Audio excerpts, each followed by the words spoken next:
Yeah, they try to put me in a box I don't fit. Try to make me blend in, I won't quit. God made me on purpose with intention. Every quirk, every flaw is part of the mission. They say I'm too much and not enough. Too loud, too quiet, too soft, too tough. But I was crafted by the master's hand. They don't understand, but that wasn't the plan. Hello. Have you ever noticed that after a major loss or heartbreak or losing a loved one while you're in major grief, your mind keeps replaying the same pain over and over and over, almost like it's stuck in it? Like you try to move forward, you tell yourself you're okay, but something keeps pulling you back. For example, the hospital room, the goodbye, that memory, the last memory. It feels like you're reliving it over and over and over, even when nothing's happening. Today, I want to talk about something, and it's called an emotional loop.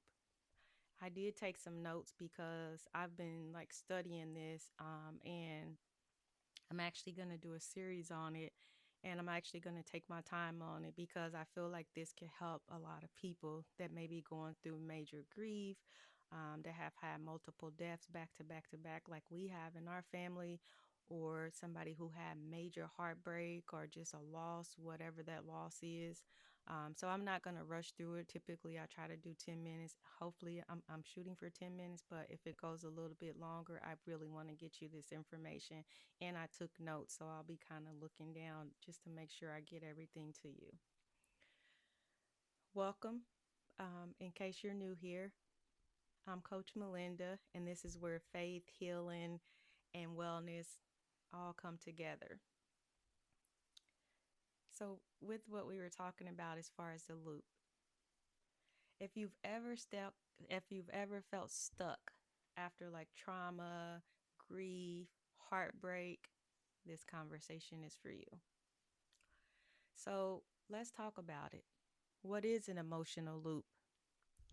So, an emotional loop happens when, like, your mind and your nervous system, it gets stuck in that painful event. Psychology calls it rumination, is what they call it. So, and what that is when we repeatedly think about distressing situations over and over and over without resolution. But see, it's more than thinking though. So, like after trauma or a loss, your brain shifts into like survival mode, which is like our emotional center of our brain. And what that does is it makes it alert. It scans, it just scans for danger. So, what it does then is replays the moment. What it's doing is trying to protect you. It'll be like, don't forget this, figure this out, prevent this from happening again. Let's say you had like a major heartbreak, or somebody like you were really hurt.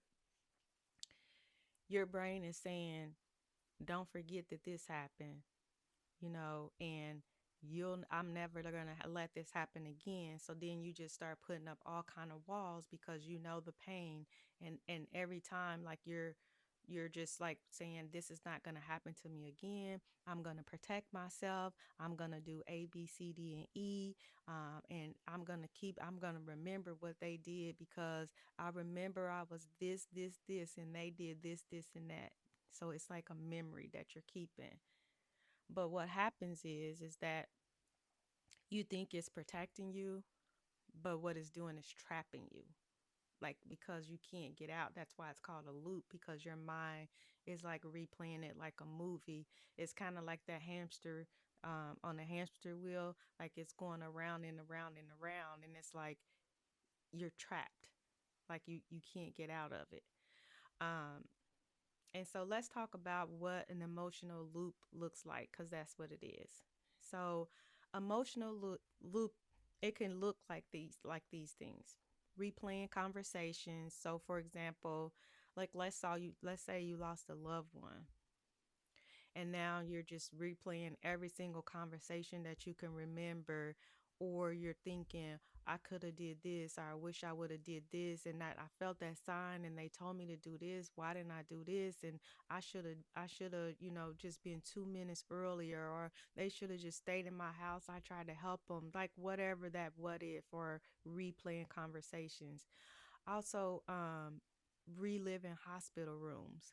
That's a major one. Like if you had lost a loved one and it was traumatic, um, it could be that like you're remembering literally what happened in that hospital room. And for some, that could be very traumatic, especially if there was like, you know, life saving measures and stuff like that.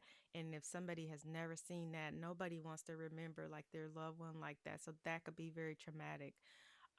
Also replaying memories, both painful and beautiful. Like for me, my oldest brother, he was my guardian. I called him my guardian angel. So like I would just remember like every time if I needed him, which I never called people for anything, but when I did, he was always there. He was always a protector. So in my mind, like if I keep thinking about like how he always protected me over and over and over, and oh man, he's not here, and like that was my protector. And so if your mind just keeps going about about your family member or your loved one, or if whichever family member. I mean, I lost a sister, brother, mother, brother-in-law, like boom boom boom boom boom, it was just one after another. And so you just sometimes you can just keep replaying stuff, and or things that your loved ones did, or if it was traumatic. So, um, also feeling waves of grief for months later, as if it just happened. Now, I am going to say thing that about grief, like nobody can tell you like what your grief is. Everybody like deals with grief differently.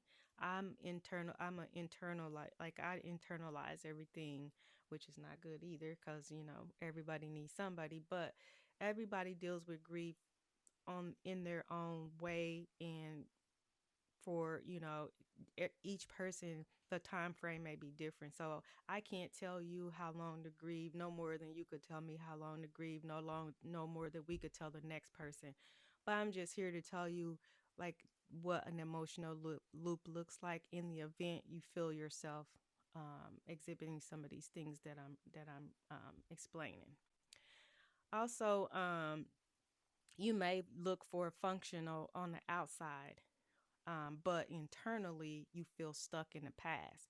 So you want to get out, you want to get back to normalcy, but internally it's hard to get there because you're stuck again in the loop. So you can't get out. You want to be functional. You want to get out and be more, functional, and mingle and stuff like that. You wish you could, but your mind is like trapped.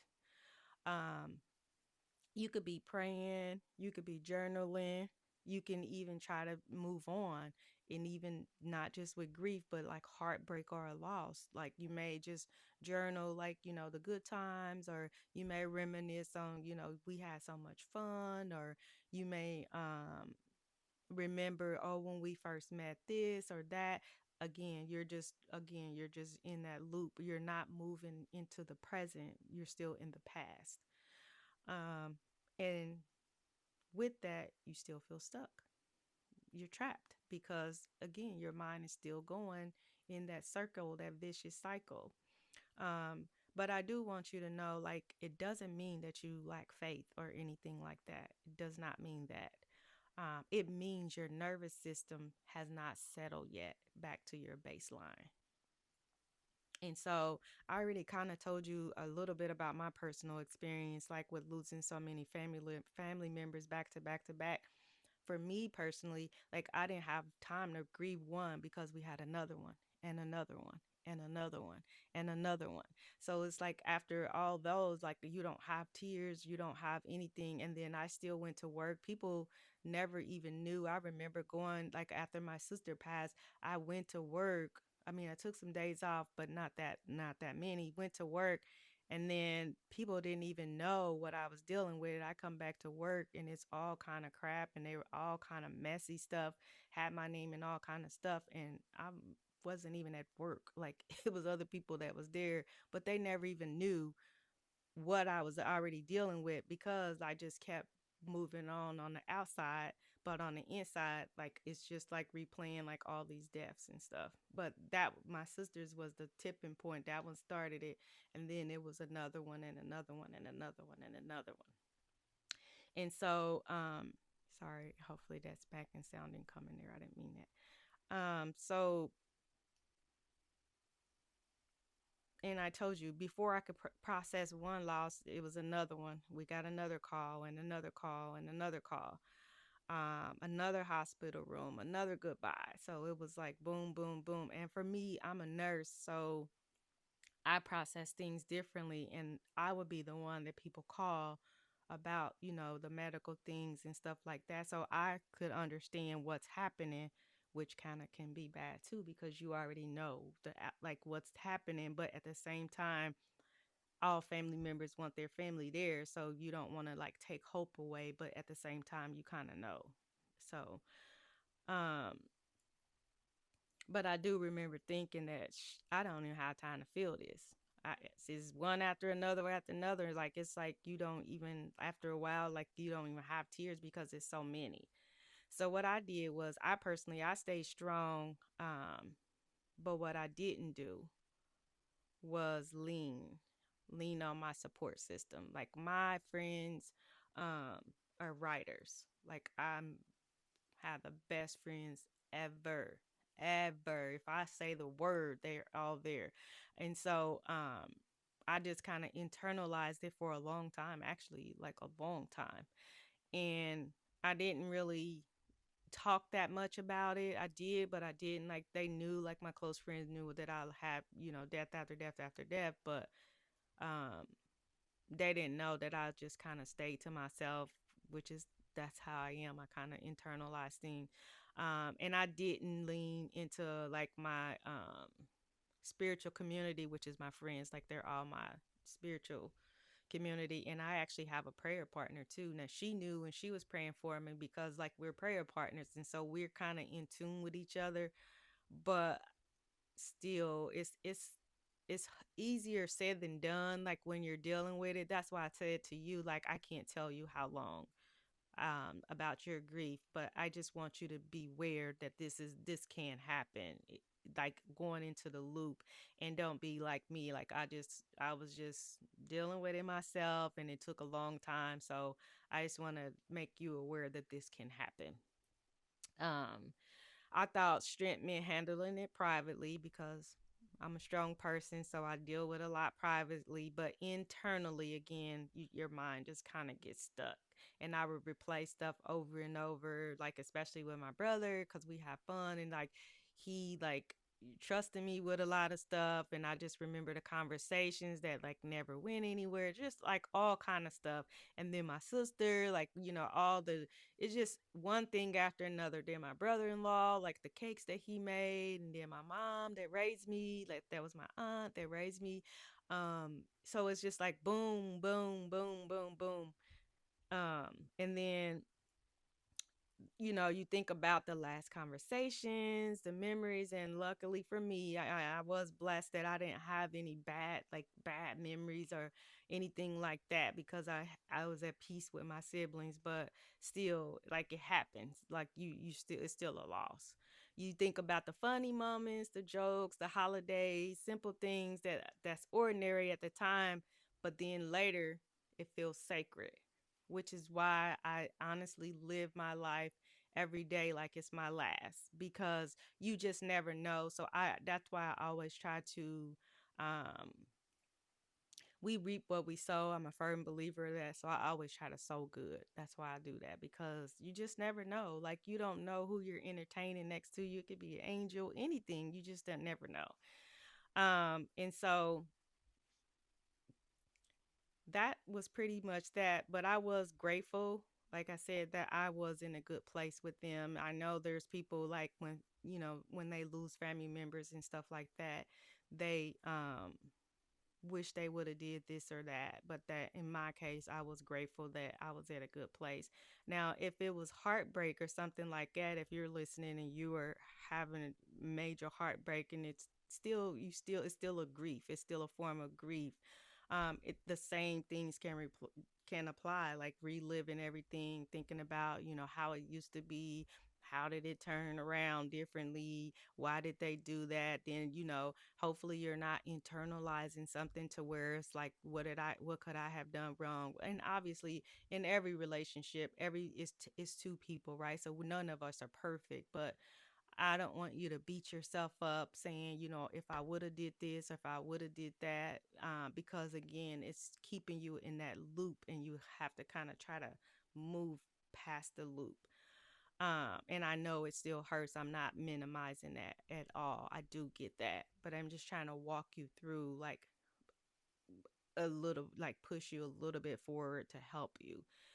Um, and for me, like, and for you, like, if you don't slow down and fully grieve, your mind will keep like circling back, trying to hold on to what's already gone. Like, you can have the memories, which is what I try to remember, like the good times, the memories, the fun stuff, or, holidays or whatever. I do try, like, I keep them in mind, but I try not to get stuck.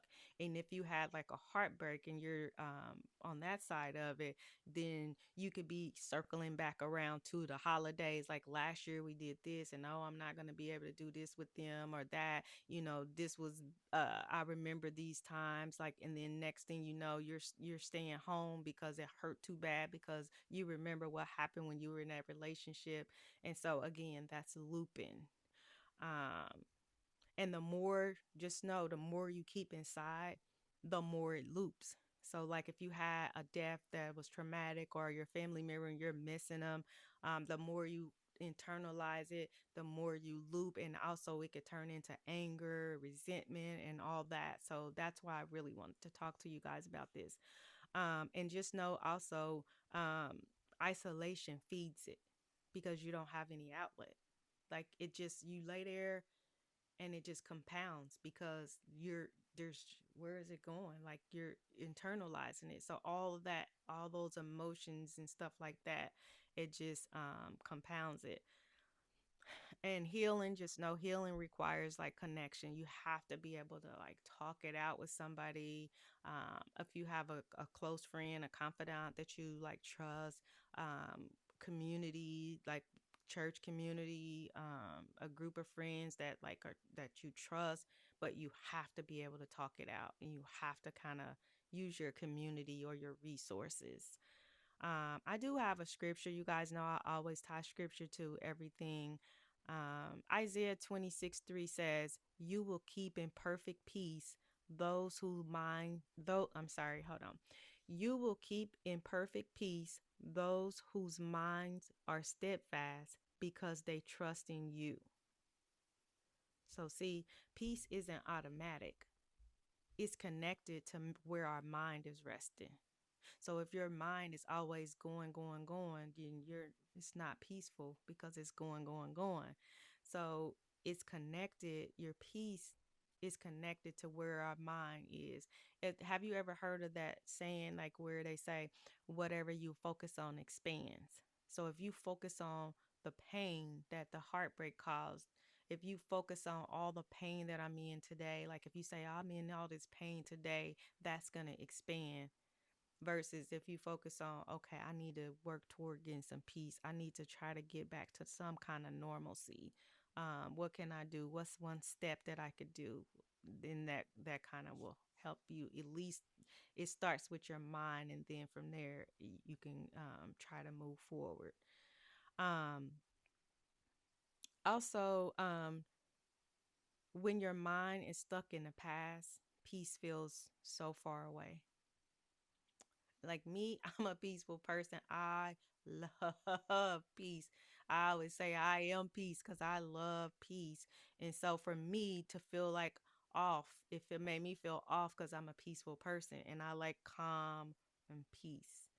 Part of stepping out of the loop is gently guiding your mind back to trust. back to the present, back to connection. And then remember, I said take a baby steps. So here's some tools that how you can step out of the loop. These are some a few practical ways to begin. Name it, meaning just say, "Hey, I'm in an emotional loop." Like if you listen to this message and you're like, "Oh man, that's what I'm doing." Okay, naming it just can't change what we can't acknowledge. We can't change what we don't acknowledge, right? So just say, "Hey, I'm in an emotional loop right now." Two, regulate your body. Slow breathing. You could put like your hand over your heart and you can kind of like feel and like ground yourself.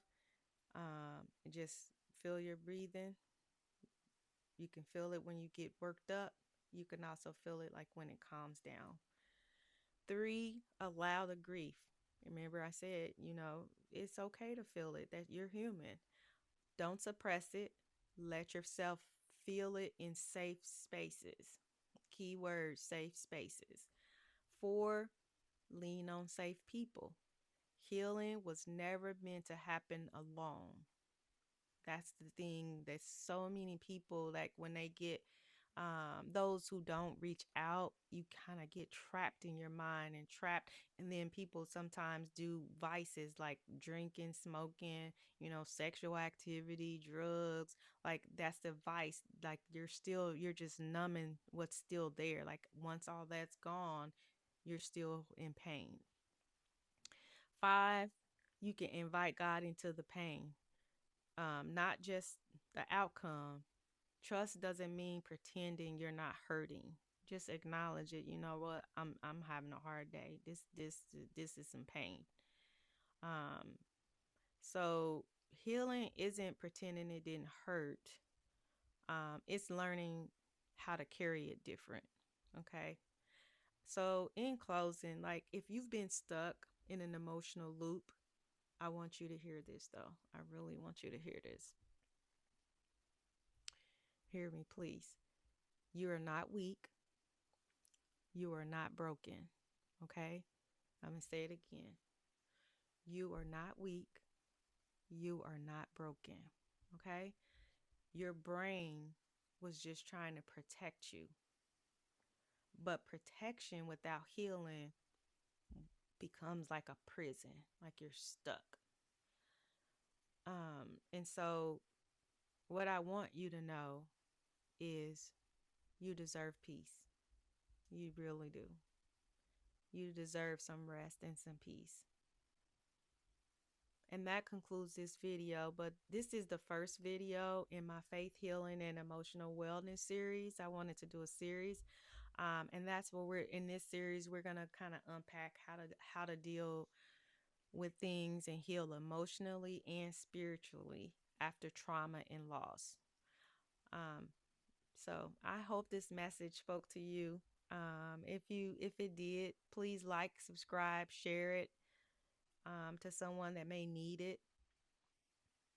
And it also, share it for someone who may need some faith-based encouragement and some peace, because I love peace, guys, and I'll be that's our that's always going to be our goal, is to get some peace. So as always, I'm sending you peace, love, joy, and happiness. Let's live a peaceful life together.